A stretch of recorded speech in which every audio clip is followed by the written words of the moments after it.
নিজের চোখে দেখা কিছুদিন আগে একটা জানাজা পড়িয়েছে, খোদার কসম করে বলছি 6:30 ইন্তেকাল করেছে। হসপিটালের বিল দেনেওয়ালা নাই, 4 সন্তান, অ্যাম্বুলেন্সে ঘরে ঘরে আসবে, 1000-1200 টাকার বিল দেনেওয়ালা নাই। কি বুঝলেন? ক্ষণস্থায়ী দুনিয়া। মমিনের কম থাকলেও আমি বলি, কেউ যদি এসে বলে হুজুর একটু দোয়া করেন, খুব পেরেশানিতে আছি, আমি তার হাত চুমু খেয়ে বলি তোমাকে মোবারকবাদ, আল্লাহ তোমাকে ভালোবাসে। পেরেশানি তো মালিক দেয়, এই জন্য এটা রহমত মমিনের জন্য। পেরেশানি দেয় যখন ফেরেশতারা বলে আল্লাহ চাইতেছে টাকা পয়সা চাইতেছে, বলে এটা কি? বলে ফাসেক, দে বিদায় কর। তার চাওয়া চেয়ে বিরক্ত লাগে, বিদায় কর, কি লাগে দে।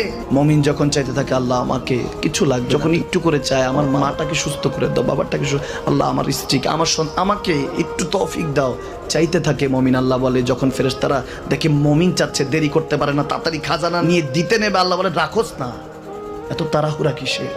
তার চাওয়ার মধ্যে তো প্রেম আছে, একটু চাইতে দেস না। থাকুক না মমিন আর একটু পেরেশান, থাকুক না, থাকতে দেস না।